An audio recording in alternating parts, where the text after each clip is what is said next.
National Decision Support Tool that CCGs have to use assesses a patient's needs in 12 different domains. So, for example, behaviour, mobility, continence, those sorts of areas. And then when they've assessed them, they then have to look at the nature of the need, the complexity, the intensity and the unpredictability of the need to determine how severe or how high a priority those needs are. And the people doing that is the NHS, effectively. The NHS is doing that. Now, why is there not an independent body doing this, given that the NHS itself has a vested interest in the outcome of these claims?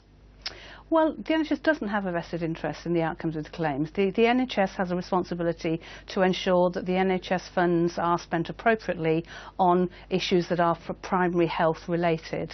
If as a result of all of the assessment that I've explained, a decision is made that an individual isn't eligible for continuing healthcare, there is actually an appeals process that has an independent chair. Sorry to interrupt you, Julie, but that appeals process is so long, which is why we've got families waiting 4 years, for example. So some of the claims that you're talking about that are outstanding are ones that are awaiting an assessment, not actually awaiting to have their appeal When do you think considered. that backlog will be cleared? What estimate of time would you put on that?